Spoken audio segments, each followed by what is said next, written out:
오늘도 주님의 평안과 사랑 가운데 살아가고 계신 모든 성도님들의 삶 속에 주님의 돕는 손길과 그분의 섭리하심이 함께하길 간절히 바랍니다. 이제 성령님의 임재와 도우심을 구하며 기도드리겠습니다. 성령 하나님, 우리의 기도를 들으시고 우리의 간절한 마음을 돌보시며 우리의 마음의 상처를 치유하는 하루 되게 하소서. 예수님의 이름으로 기도드립니다. 아멘. 하나님께서 오늘 우리에게 주신 말씀을 읽겠습니다. 먼저 구약성경 열왕기하 20장 5절의 말씀입니다. 야훼께서 이렇게 말씀하신다. 나는 내 기도를 들었고 내 눈물을 보았다. 보라, 내가 너를 낫게 하리라. 이어서 신약성경 요한복음 4장 49절에서 51절의 말씀입니다. 왕의 신하가 그에게 말하였다. 주님, 내 아이가 죽기 전에 내려오십시오. 예수께서 그에게 말합니다. 가라, 내 아들이 살았다.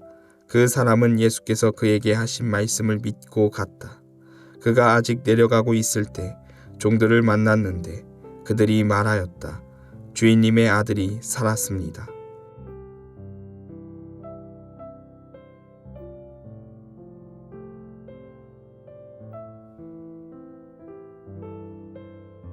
이번에는 순서를 바꾸어서 다시 한번 읽겠습니다. 왕의 신하가 그에게 말하였다. 주님, 내 아이가 죽기 전에 내려오십시오. 예수께서 그에게 말합니다. 가라, 내 아들이 살았다. 그 사람은 예수께서 그에게 하신 말씀을 믿고 갔다. 그가 아직 내려가고 있을 때 종들을 만났는데 그들이 말하였다. 주인님의 아들이 살았습니다. 야훼께서 이렇게 말씀하신다. 나는 내 기도를 들었고 내 눈물을 보았다. 보라, 내가 너를 낫게 하리라. 이제 말씀을 읽고 마음에 와서 부딪히는 단어나 구절, 심상을 묵상하며 말씀 앞으로 나아가겠습니다.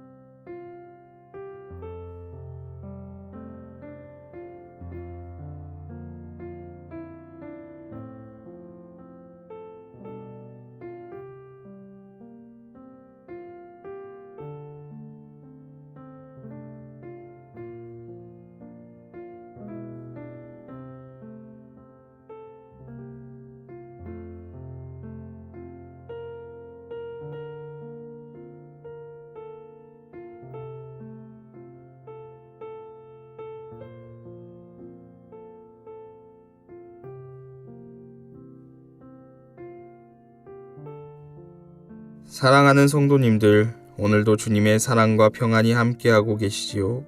요즘 자주 듣는 소식은 주변의 육신과 마음의 고통 때문에 어려움을 겪는 이들의 소식입니다. 이때면 제 마음이 미어지고 그 마음이 느껴져 그 슬픔에 잠겨 기도할 때가 있습니다. 그럼에도 그와 같은 분들이 위대한 것은 하나님의 도우심을 매 순간 구하며 오늘 하루를 버티고 있다는 것입니다.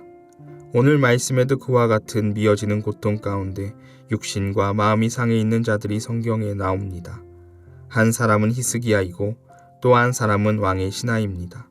이 둘의 상황에서 전자는 병으로 인해 죽음이라는 경계에 선 사람이고 또 한 사람은 자신의 아들의 죽음을 마주한 사람이었습니다. 우선 히스기야는 병에 들게 됩니다. 성경에서 질병은 하나님의 심판과 연관되어 있습니다. 그러나 이곳에서는 하나님의 심판이라고는 보기 어렵고 히스기야가 왕으로서 겪는 스트레스와 전쟁으로 인한 육체적인 아픔이 있었을 것이고 그로 인해 얻은 질병으로 보여집니다. 히스기야는 이 병으로 인해 위태롭게 됩니다. 그때 이사야 선지자가 나타나 말합니다. 그 말은 히스기야 왕이 곧 죽게 된다는 것입니다. 히스기야는 두려움이 엄습해 옵니다. 히스기야는 그때 하나님을 욕하거나 원망하지 않습니다. 오히려 자신의 과거에 하나님과 함께했던 일들을 떠올립니다. 그리고 여호와 하나님께 간곡히 기도합니다. 주님, 저를 기억해 주십시오. 제가 주님 앞에 진실함과 온전한 마음으로 살았고 주님 보시기에 기뻐하시는 일들을 했던 것을 굽어 살펴 주십시오. 그 후에 히스기야는 큰 소리로 울기 시작합니다. 아마도 이 눈물에는 그동안 하나님과 함께했던 시간 가운데 억울함이 묻어 있었을 것이고 하나님께 고하지 못한 여러 가지 자신들의 들보와 자신을 하나님 앞에 철저히 낮추는 시간이었습니다. 그 모습을 보고 이사야가 왕의 곁에서 떠나 성을 곧 빠져나갈 즈음에 하나님은 그의 눈물을 보시고 그를 긍휼히 여기십니다. 그리고 하나님은 이사야에게 히스기야의 생명이 15년 연장되었다는 것을 나타내 보여줍니다. 히스기야의 눈물의 기도는 하나님의 긍휼의 마음을 움직이는 사건이 됩니다. 두 번째 이야기는 왕의 신하의 아들이 병들어 죽어가고 있는 상황입니다. 예수님은 물을 포도주로 바꾸신 기적을 일으킨 갈릴리로 가셨습니다. 이미 그곳에는 많은 사람들이 예수님이 무엇을 하셨는지 어떤 기적을 일으키셨는지 소문이 파다했습니다. 그런데 그곳에 한 사람이 있었는데 그 사람이 왕의 신하였습니다. 그 사람의 아들은 죽음을 코앞에 두고 있었습니다. 그는 그 아들을 어떻게든 살리고 싶었습니다. 그래서 예수님이 오셨다는 소식을 듣고 예수님께 나아갑니다. 그리고 아들을 낫게 해달라고 했습니다. 아들이 죽음을 코앞에 두고 있었기에 그는 간절히 외쳐 말합니다. 제발 자신의 아이를 죽기 전에 살려달라고 그는 외칩니다. 얼마나 마음이 미어졌겠습니까? 그런데 예수님은 그에게 가지도 움직이지도 않습니다. 오히려 말씀하십니다. 집으로 가세요. 당신의 아들은 살 것입니다. 이 말을 들은 왕의 신하는 어떤 기분이었을까요? 그는 꽤 유쾌하지는 않았을 것 같습니다. 그러나 이 신하는 예수님이 하신 말씀을 믿고 집으로 갑니다. 그리고 집에 한참 가고 있는데 그의 종들을 만나게 됩니다. 그리고 신하의 아들이 점차 좋아지고 있다는 것을 알게 되었습니다. 그 시간이 예수님께서 말씀하신 시간이었다는 것을 신하는 알아차리게 됩니다. 이 일을 통해 신하의 가족은 모두 예수를 따르기로 결심하게 됩니다. 왕의 신하의 믿음은 그 말씀을 실제화하게 했고 그의 아들이 그 말씀으로 치료받음으로써 왕의 신하와 신하의 식솔들이 예수를 믿게 되는 놀라운 경험을 할 수 있게 하셨습니다. 우리의 삶에서 이와 같은 무가치함과 파멸, 기도할 수 없는 절망, 불안과 두려움, 낙심과 괴로움으로 죽어갈 때 어떻게 살아가고 계십니까?